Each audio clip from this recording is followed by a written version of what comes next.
This is a very complex world that we live in today, and it's getting more and more complex. We all face many legal, financial, health, security challenges. And we can't, as individuals, understand all the complexities that we need to understand to deal with all of those issues. So we have to turn to someone else for information, and the main place that we turn is the federal government. We rely on the government for information to help us address all of those issues. Pay the cost of the government, and I believe it should be our right to be able to understand what the government tells us. But instead, we get long sentences, convoluted language, turgid. Some pilots we interviewed used the word Byzantine language from the federal government, and I will not restrain myself. I must read some examples. This is from the Department of Justice. And I do want to say for the lawyers in the room that some of my best friends are lawyers, so even though they wrote most of this, the amount of expenses reimbursed to a claimant shall be reduced by any amount that the claimant receives from a collateral source. In cases in which a claimant receives reimbursement under this provision for expenses that also will or may be reimbursed for another source, the claimant shall subrogate the United States to the claim for payment from the collateral source up to the amount for which the claimant was reimbursed under this provision. And what this means simply is that if you get a payment from another source for expenses that we also pay you for, we will reduce our payment to you by the amount that you got from the other source. And furthermore, if you already got paid twice for the same expenses, you have to pay us back. Here's a Small Business Administration example, and this unfortunately came off their website. Website obviously meant public consumption, public information.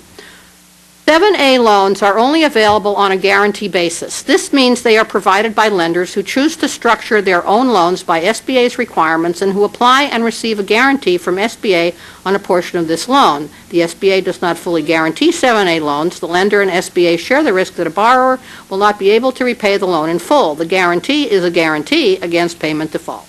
It does not cover imprudent decisions by the lender or misrepresentation by the borrower. And all that the public really needs to know about this is that small businesses must get SBA 7A loans through approved lenders, and that by giving those lenders a partial guarantee, SBA shares with them the risk that you may not repay your loan. And finally, one from the National Park Service, guidelines for using a national seashore. When the process of freeing a stuck vehicle that has been stuck results in ruts or holes, the operator will fill the ruts or holes created by such activity before removing the vehicle from the immediate area. Now, I have to give the Park Service credit. This is their own rewrite. If you make a hole while freeing a stuck vehicle, fill the hole before you drive away. And that is from a regulation. This kind of language is not only annoying, it puts citizens at risk, and it makes it difficult for federal agencies to fulfill their missions effectively and efficiently. It discourages people from complying with requirements. One of our board members is a small businesswoman from Tulsa, and she asked 13 of her other clients, most of whom are also small business people, how they responded when they got a difficult government communication. Of the 13, 11 said they delayed dealing with it, and 10 said they may never fill it out at all because it was just too complex to deal with. So this is one example of how government communication costs the citizens and it costs the government. The government has to chase after those people to get them to fill out the forms. It has to write a second document to clarify the first document that no one could read, and I have to say, having seen these many times, that you usually can't read the second document either. Sometimes the government even loses court cases over lack of clarity in language. About 10 years ago, there was a case where the Immigration and Naturalization Service was sued over the clarity in a form, and the Ninth Circuit decided that the form was so obscure that it denied the people filling it out due process under the Constitution. And as a result, the INS lost a huge number of document fraud cases because of the lack of clarity in the form. Now, the other side of the story is equally compelling. Plain language can benefit both the citizen and the government. Before I got into some examples, let me clarify what I mean by plain language, because there's obviously a lot of misunderstanding. Plain language is audience-focused. There are no hard rules except to be clear to your audience.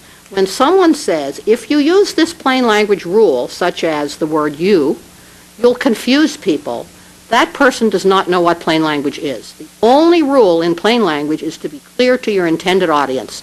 Everything else is technique. Pronouns, shorter sentences, active verbs, those are all techniques. The only rule is to be clear to your audience. So let me give you just a couple examples of benefits. The state of Arizona has been in the news a lot lately because their Department of Revenue started a plain language initiative that spread to other agencies in the state. Here's just two of the examples that they gave of savings. One office saved $51,000 from phone calls that they didn't get because their instructions were clear. Another office collected an extra $144,000 because their payment instructions were clarified. Veterans Benefits has been a major leader in plain language. They have a lot of good examples from VBA. In this one case, they rewrote one letter about benefits into plain language, and as a result, phone calls to the office declined 90%, saving them a lot of time. But another side of the story, even better, was that more veterans applied for benefits because when they got the letter, they understood what benefits they were qualified for. So as a result of rewriting this one letter, the government was able to better serve the citizens that it was supposed to be serving. There's even one cute story about Hill, involving Hill staff. VBA paid a contractor to study the reaction of Hill staff to plain language and classical letters. They asked the staff to answer questions after reading either a plain language letter or a traditional letter, and it turned out that the staff could answer the questions correctly in less than half the time when they were reading the plain language letter. And unanimously, the staff involved in the study said they preferred the plain language letters. So there's lots of evidence, and I've attached more to my testimony, and despite this evidence, however, most agencies find it easier to write in a bureaucratic style than to make the extra effort it takes to write clearly. The philosophy in the government is that the burden of understanding is on the reader. And actually, the burden of understanding, of clarity, should be on the writer. Agencies will not change this outlook on life unless there is a piece of legislation like 3548 that requires them to do so. Mr. Chairman, the Center for Plain Language strongly supports this bill. We urge the Congress to enact it. It will be an important step on the path to making the government of the people and by the people truly for the people. Thank you.